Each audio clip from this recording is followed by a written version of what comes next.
Il était une fois, dans des temps très anciens, un peuple qui avait oublié Dieu et qui vivait dans la corruption et la violence.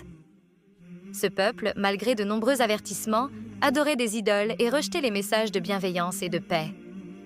C'est alors que Dieu envoya un homme sage et pieux pour leur rappeler la vérité.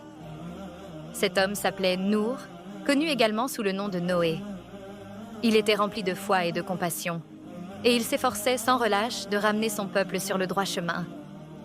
Nour passait chaque jour à parler à son peuple, leur expliquant la beauté et la miséricorde de Dieu. Il leur demandait d'abandonner leurs idoles et de se tourner vers le Créateur, qui est à la fois miséricordieux et puissant. Mais malgré tous ses efforts, très peu de gens l'écoutaient. En fait, la plupart le ridiculisaient et le traitèrent de fou. Ils disaient « Pourquoi devrions-nous t'écouter, toi, alors que tu n'es qu'un homme comme nous ? Nous préférons nos idoles qui nous apportent de la chance et des richesses. » Les années passèrent, et Nour ne perdit pas espoir. Il continua d'appeler son peuple à la foi, espérant qu'un jour, il comprendrait. Mais Dieu savait que ces gens n'étaient pas prêts à changer, et un jour, il révéla à Nour qu'un déluge allait arriver pour purifier la terre de cette corruption.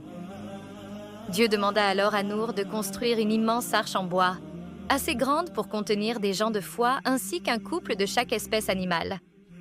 Nour, obéissant et humble, se mit immédiatement au travail.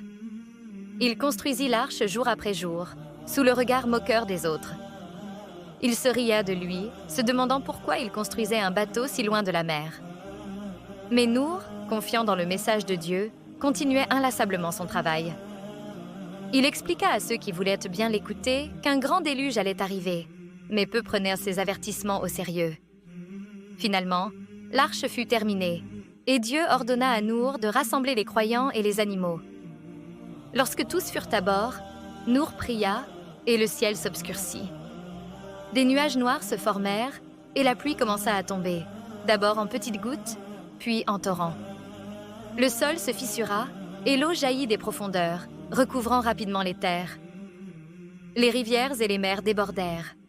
Et bientôt, il ne restait plus que l'arche flottant au-dessus de ce vaste océan.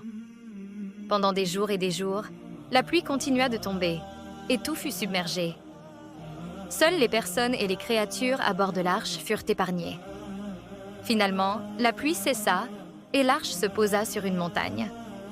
Lorsque les eaux se retirèrent, Nour et les autres purent descendre de l'arche pour découvrir une terre renouvelée, purifiée de toute corruption. Nour remercia Dieu pour sa miséricorde et recommença à vivre sur cette nouvelle terre, entourée des croyants et des animaux.